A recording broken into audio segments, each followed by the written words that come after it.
We're joined by Marc Raimondi on the line, Deputy Managing Editor of MMA Fighting. Thanks for being with us, Marc. How's it going, guys? Yeah, great to have you with us. Good. I guess an extra bit of energy in the air when there's a Conor McGregor fight on, for you particularly. It's never dull when Conor McGregor is around the UFC world, that is for sure.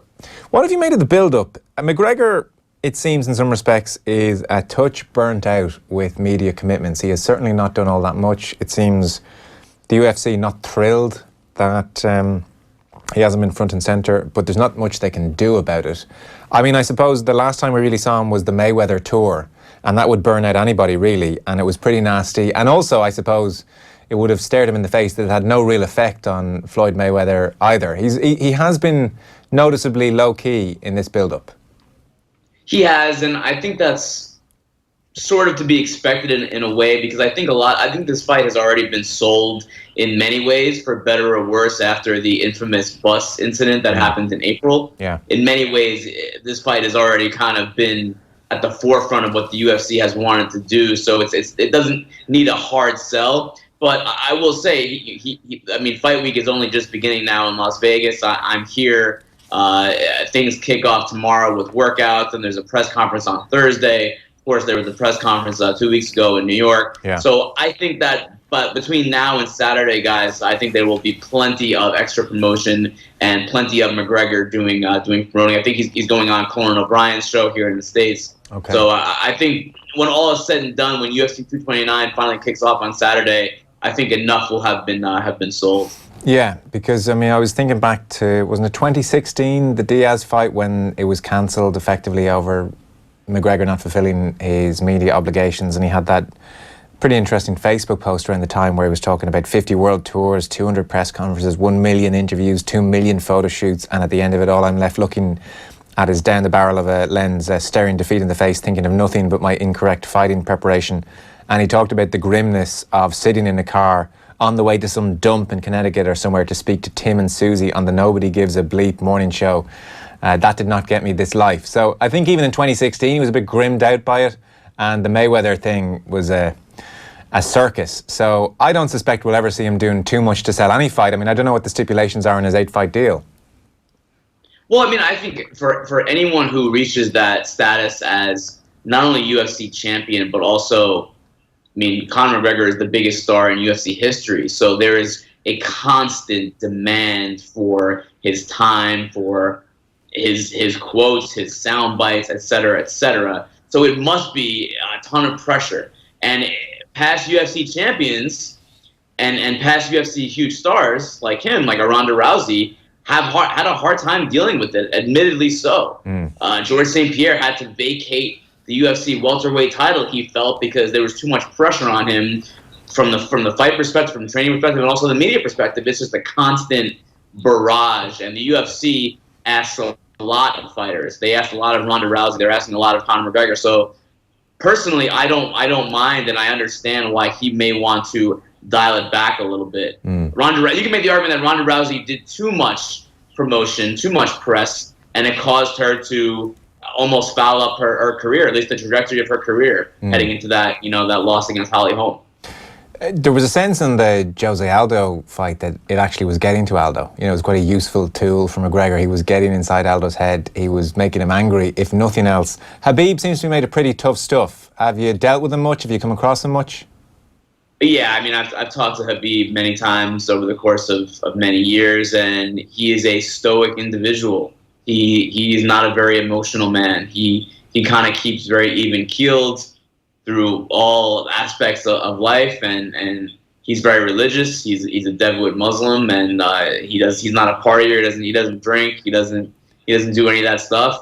All the man does really is train, and he's a very serious guy, and he's not one to be shaken by trash talk. I don't believe. But with that being said, there's never been a situation that he's had to face like fighting Conor McGregor in Las Vegas in front of a massive crowd, in front of what could be the most buys for a pay-per-view in UFC history. So there will be inherently some pressure on him. Even trash talk aside, just the moment and the scope of what he's going to be dealing with on Saturday, is not easy. It's not easy. I'm not saying he's going to crack, but it's certainly something that he has not experienced yet. Yeah. He seemed to handle the press conference in New York pretty well. I mean, McGregor was going for him on various bits and pieces. I mean, it was as if McGregor had been briefed on the political situation after maybe his chat with Putin and, you know, who knows where, and he was definitely trying to throw some stuff Khabib's way and didn't get much of a reaction, you'd have to say. Khabib came through that very nicely. Yeah, for sure. And McGregor did his research. You have to give him credit because he has made an effort in each one of his fights to find one or two things that may be a sensitive topic or kind of a scab to pick for his opponents. And in this case, there were some geopolitical issues and some religious issues that he brought up at that press conference, as you noted. And he took that photo with Vladimir Putin at the World Cup, and that was very much, I think, with an eye toward Nurmagomedov. Here's Conor McGregor taking a photo with the president, the leader of Russia, Nurmagomedov's country. Nurmagomedov was not in that skybox that day for the World Cup. Conor McGregor was, and I think that was everything that he does. If you look at his Instagram and if you listen to him in press conferences, nothing he says is without some kind of plan. He's very calculated when it comes to the pre-fight build-up and the mental warfare, almost as calculated as he is when he's in the octagon. Everything is very methodical, and the man is well prepared. He does his research. It's really incredible how much he knows about these different topics. It's impressive to see the prep that goes into not just the training, but also the pre-fight build-up. Yeah. I guess one of the other reasons this fight doesn't need much selling in the trash-talking department, or certainly as much as other ones maybe did, is that everybody recognises this is just a legitimately, really, brilliantly interesting fight. The clash of styles, McGregor away from 2 years. Khabib is so brilliant himself. I think he's 26-0, and he's the reigning champion here. Like, this is the real deal. We're not being sold a pup here, and almost let the fight speak for itself is the legitimate attitude. So, fight starts. The shorthand version here is that McGregor doesn't want to go to ground. Khabib is desperate to go to ground. What's going to happen? How do you see this thing going? It's a tough call. I'm incredibly intrigued because it can go many ways. It really can. And the conventional wisdom says, like you said, Nurmagomedov is going to try to, at all costs, take the fight to the ground. He's going to shoot for takedowns just about immediately. And the conventional wisdom states that McGregor is going to try to knock him down, knock him out with that left hand early and often. And I guess it's whoever is able to impose that will. Both men know what is coming. There are no secrets here. Everyone knows what each is trying to do. And that is what makes this so intriguing, because how do you strategize? How do you neutralize the other's attacks and also make your attacks successful? And like you said, aside from all the drama, from the bus incident, from the trash talk, this is legitimately one of the biggest and best fights in UFC history inside the octagon alone. It is the two best lightweights in the world, and it is for bragging rights, but it's also to reach the pinnacle of the sport as well. So it has everything going for it. It has the outside the cage stuff and the inside the cage stuff. And again, appreciating your overarching point, which is we don't quite know what's going to happen here, not least because McGregor's been out of the ring for the octagon for 2 years. Are we expecting this thing to finish quickly one way or another? Like, is McGregor looking to end this early? And equally, if this goes to ground, will McGregor be able to live with Khabib, like survive? Say Khabib manages to get him down early.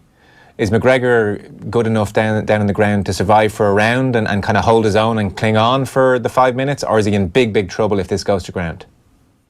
Well, certainly he's good enough on the ground to survive, but the same way that Nurmagomedov has not faced a striker like Conor McGregor, McGregor has not faced a wrestler and a grappler like Khabib Nurmagomedov, which is another thing that makes this fight so intriguing. They have not. Neither one of them has faced someone as good in those respective aspects of the game as the other. And it could end early. It could end up being a McGregor knockout in the first round. It could end up being a Khabib Nurmagomedov TKO via ground and pound or a submission in the first round. And it's so hard to judge. I saw on the internet the other day that one of the prop bets for the fight is will it go to decision, and that's long odds. Most people don't believe it'll go to decision. It is like I forget what the exact number was, but it's one of the least statistical possibilities of the fight going to decision. McGregor by submission was the least probable of the odds, but decision does not seem likely in this fight. Doesn't mean it won't happen, but it does seem like one of them will finish inside the distance, at least statistically speaking. Yeah, which adds just such an extra thrill to the whole thing. I mean, you will not be able to take your eyes off it, because it is hard to know. First couple of minutes, are they very coy around each other? You know, nobody wants to suffer the ignominy of an early knockout or submission early on, whatever you do. I mean, that would be incredibly damaging for McGregor. Khabib doesn't want that either. But then who knows? Maybe they say, yeah, I'm going in there, let's do this. Oh, certainly. It could be like that. I mean, we've seen McGregor knock out Jose Aldo in 13 seconds. Sure, yeah. So there's literally anything can happen once they get in there. It could be a quick flash knockout. It could be a long 5-round war of a decision, like you saw with McGregor and Nate Diaz, where it was a back and forth, the ebb and flow of that fight, where McGregor was winning early, Diaz took over, McGregor came back to kind of seal it late. Something like that could happen too, and to me that was a big fight for McGregor, because it showed that he could outlast some of those cardio issues in the middle point of those 5-round fights. Of course, against Nurmagomedov, it'll be different, because it could be a grappling heavy fight rather than a striking heavy fight. All things that just, again, so many things to check off in the box that make this fight one of the most intriguing that we've ever seen in the sport. In general terms, or certainly in Khabib's terms, if he wants to bring someone to the ground, does he generally do that? So another way of putting it, is it conceivable that the McGregor plan will be, well, let's just avoid going to ground, and we should be able to do that if we're smart here? Or does he have to realistically engage with the fact that he won't be able to stay on his feet for the whole fight? How possible is that against Khabib? I mean, I think in just about every single one of Khabib's fights, if he wants to take you down, he will at some point take you down. He is relentless. Okay. Some of his fights he doesn't go for takedowns. Like in that fight against Ali Quinta, his last fight, that stayed standing for most of it. But I think he was trying to prove a point that he could stand up with a striker and outbox him. But I don't know if that'll be the case against McGregor. That's playing a very dangerous game. If he were to stand for very long, I would imagine that he would be going for a takedown relatively soon. Also worth noting that when you have a wrestler as good as Nurmagomedov, his striking will be enhanced, because the idea will be in McGregor's head to stop the takedown right away. So it actually makes Khabib a better striker, because it'll be in McGregor's head that he's going to be shooting for a takedown. It's true. Habib has those two options, where I think Khabib is pretty safe enough in not worrying about McGregor trying to take him down. So that is definitely something, which is in his corner. And so McGregor wins, McGregor loses. Where does he go next? He's got this 8-fight deal. Like, what's the short term, medium term for McGregor? Yeah, I mean, whatever he wants. If he wins, he can do whatever he wants next. I mean, the world is literally his oyster. He can go back to boxing and fight Floyd Mayweather again, or fight Manny Pacquiao. The door is open for any of that. Paulie Malignaggi. If he wins, he can go on and defend the UFC lightweight title against either a Dustin Poirier or a Nate Diaz or a Tony Ferguson or Anthony Pettis. He can go to welterweight and try to challenge for that belt against Tyron Woodley. Maybe they'll open up a new division, the 165-pound division for him, and he can go for that belt. George St. Pierre is there. He mentioned this week on ESPN that he liked the idea of fighting Anderson Silva. Anything is on the table, especially if he wins. If he loses, there'll be less on the table, but he'll still have many options. And I still think that down the road we're going to see, of course, McGregor versus Diaz 3. I think that makes too much sense. The first two fights were 1 and 3 of the biggest pay-per-view draws in UFC history. So I can't imagine we won't see that third fight at some point. And what kind of business is this Saturday's fight doing? Huge business. I mean, it seems to be on track to be the highest selling UFC pay-per-view of all time. It's hard to say how much that will be fulfilled. It's still early in the week. I usually have a better idea just looking at our own internal metrics at MMAfighting.com on like Thursday, Friday. I can kind of give an idea of how well it's going to do. But certainly this is a massive fight. And if it's not the #1 biggest pay-per-view buy rate of all time in UFC history, it'll be in the top 2 or 3, I would imagine. There's a general rule of thumb here that if Conor McGregor is in the headline, that the data analytics are clear and people click on it and spend time on that page. Obviously, this is Ireland. Do those metrics extend to MMAfighting.com? Oh yeah, of course. I Yeah. mean, there's no doubt. He's the biggest name. He's the biggest draw. He's the biggest star in the history of the sport. It's undisputed at this Yeah. point. So yeah, when he's on the headline, when he's on the ticket, when he's on the billboard, people are gonna come and check it out. Okay. So everybody in your office when he signed the 8-fight deal said, "Well, hey, our kids are going to college." Well, I mean, the 8-fight deal, honestly, guys, it's to me, it's a little bit irrelevant because Conor McGregor signs a brand new deal every single fight. He signs a brand new deal every single fight because every single fight there's a new situation, there's a new provision, there's a new thing that he wants. Especially if Conor McGregor wins this fight against Nurmagomedov, they're going to tear up that 8-fight deal and he's going to get a new deal for the next fight. Okay, fair point. It overrides all precedents. That's the general. Those deals are very much fluid. They can be, the UFC can rip them up at any time. Okay, fair enough. Do you think McGregor will fight 8 more times in his UFC career? Probably not. Eight is a lot of fights. He's made a ton of money already. I think that he will certainly fight a few more times. I think that I would not be surprised if 1 or 2 of those fights are in boxing. Maybe a few of those fights are in the UFC. 8 seems like a whole lot.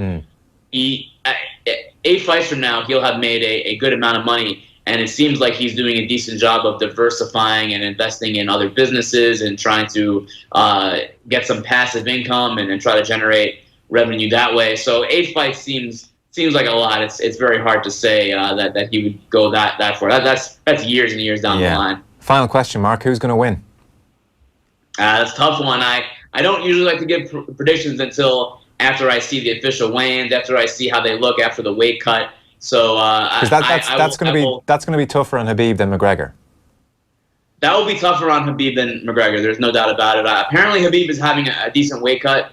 But gun to my head on Tuesday in the States, I'm picking Nurmagomedov, but I could change my mind by Friday depending on how they look at weigh-ins and how bad the weight cut actually is on either one of them. Okay. Listen, pleasure having you with us. Thanks so much, Mark.